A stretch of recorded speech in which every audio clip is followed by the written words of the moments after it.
be great. So Amy Goodman is an award-winning investigative journalist and syndicated columnist, the host of Democracy Now!, airing on more than 800 public television radio stations worldwide. It's probably more than that now, because it keeps going up all the time. I don't know about you, but I wake up every morning to Amy. I'm in bed with Amy every morning.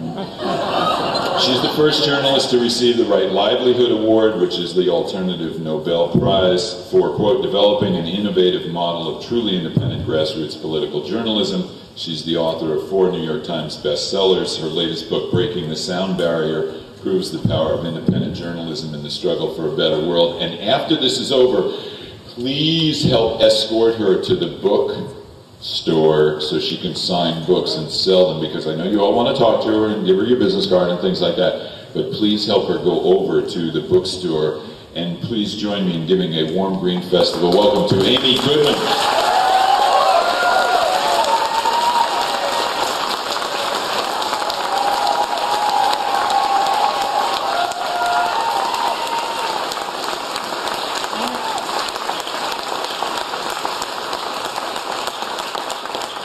Kevin, you know we're opposed to embedded reporting. You know that.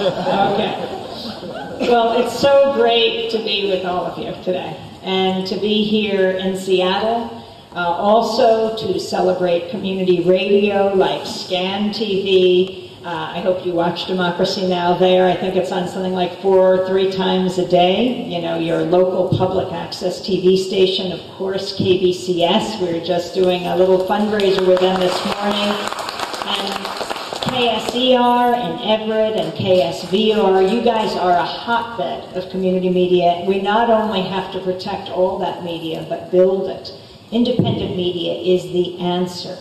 When we're dealing with these critical issues, we need a media that is not brought to us by the oil, gas, and coal companies when we're talking about the greatest environmental catastrophe in U.S. history.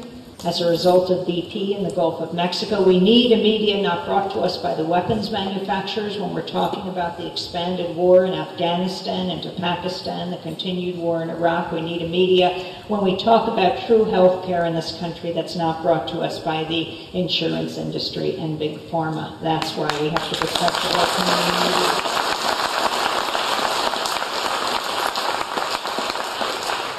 It is always inspiring to be here at a green festival as they expand throughout the country. And especially now, what you're doing here is important. You thought you were just on vacation and hanging out this weekend. Just your presence here at a festival around sustainability.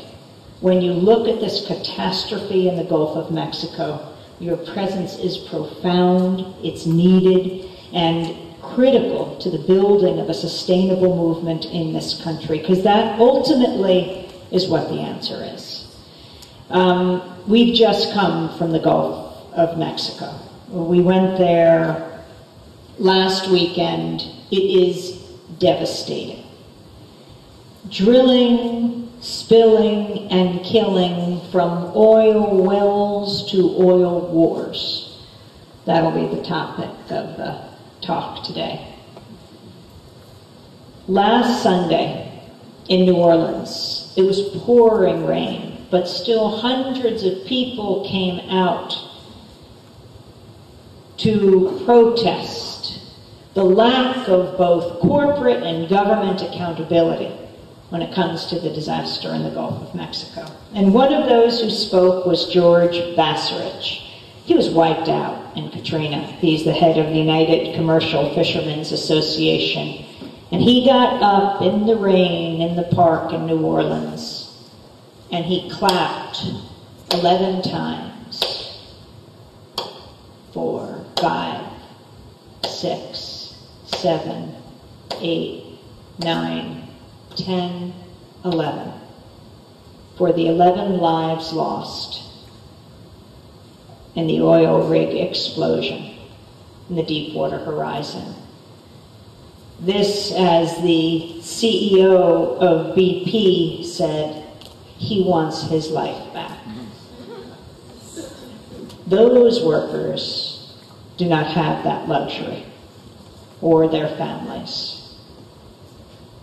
Or the thousands of people now who've lost their livelihoods, the desperation there. We drove from New Orleans to Grand Isle, extremely hard hit.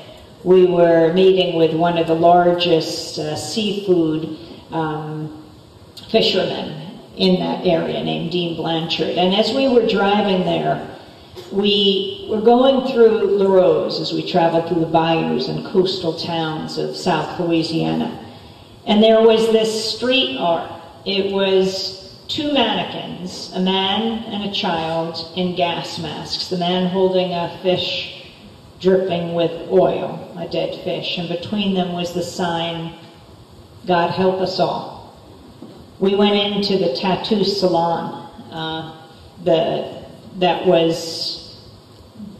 had created this art. It was right there. And Bobby Petrie, the artist owner, and Eric Guidry were there. They were painting more street art they were planning to put up. Eric was doing, the Ferris Harper famous image of Obama, the pink and blue, and he was putting a question mark on his face and writing, "What next?" And Bobby Petrie said, "It's our whole way of life. I've lived here all my life," he said. "My parents and my grandparents did, and I guess we just have to pack up."